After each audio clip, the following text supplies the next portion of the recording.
খবর জানতে চাই সিলেটের জকিগঞ্জ থেকে যুক্ত হচ্ছেন সহকর্মী রাকিবুল রাফি এবং সিরাজগঞ্জ থেকে যুক্ত হচ্ছেন সহকর্মী রিফাত রহমান। শুরুতেই যাব রাফি, আপনার কাছে দেখতে পাচ্ছি যে এখনো ঢলের পানি সম্ভবত খুব তীব্র বেগে আসলে বয়ে যাচ্ছে।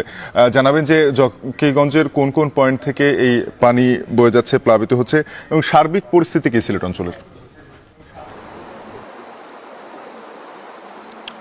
শাফিন, পেছনে যে স্রোতের গর্জন শুনে বুঝতে পারছেন যে আসলে কতটা ভয়াবহ অবস্থায় রয়েছে জকিগঞ্জ উপজেলা।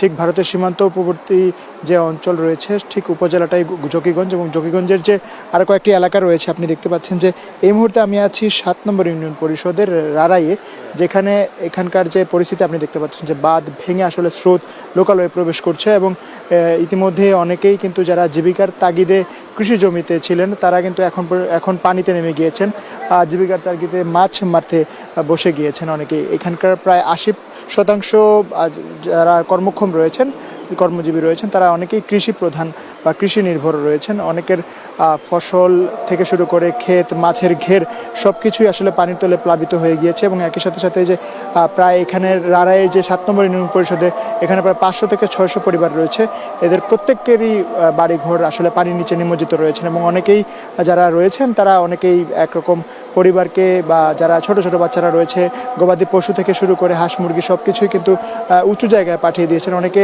অনেক মূল্যবান সম্পদ নিতে পারেননি, অনেকের পানির তোড়ে আসলে রাতে ভেসে গিয়েছে। এবং এখানে যে মেঘনাথ এই আসাম থেকে যে বরাক, সুরমা, কুশিয়ারা যে মিলনস্থল আসে সেটা হলো অমলশীদ পয়েন্ট।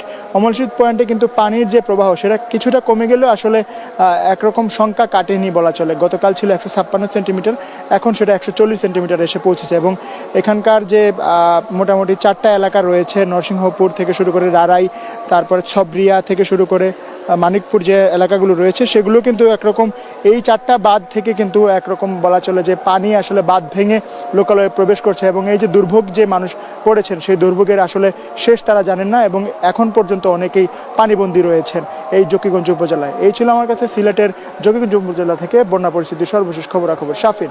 রাফি, আপনাকে ধন্যবাদ।